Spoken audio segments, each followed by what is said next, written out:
Abot langit ang papuri ng season theater, TV at movie actress na si Isay Alvarez sa box office queen at award-winning actress na si Catherine Bernardo. Isa si Isay sa mga naging mentor ni Catherine noong bata pa lamang ang actress, kaya naman very proud siya sa narating at na-achieve ng dalaga. Grabe raw ang disiplina, sipag at dedikasyon ng kapamilya actress pagdating sa trabaho, kaya sana raw ay makapagtrabaho naman sila sa isang stage play. Alam mo, meron kaming performing arts school no, nagtuturo kami ng singing musical instrument at saka mga workshops. Alam mo yung si Catherine, dahil gusto niyang magkaroon pa ng ibang magtuturo sa kanya, nag-take up siya ng musical theater workshops sa amin.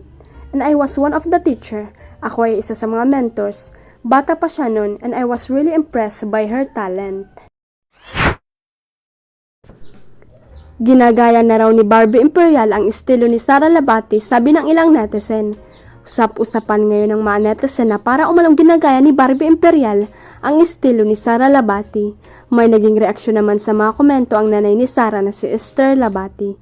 Sa Instagram post ni Sara, isang netizen ang nagkomento na parang ginaya ni Barbie si Sara sa white dress niya at pati yung culinary, pero syempre Sara pa din maganda.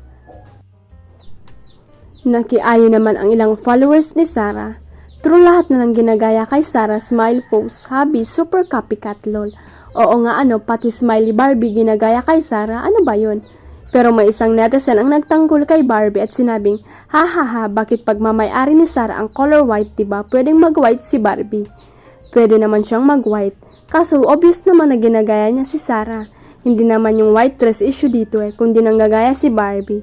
Idol mo ba si Barbie? Sagot naman ng basher ni Barbie.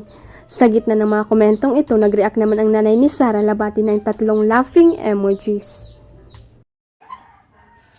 Huwag kalimutang i-click ang subscribe button at i-ring ang notification bell para sa latest at legit chika updates.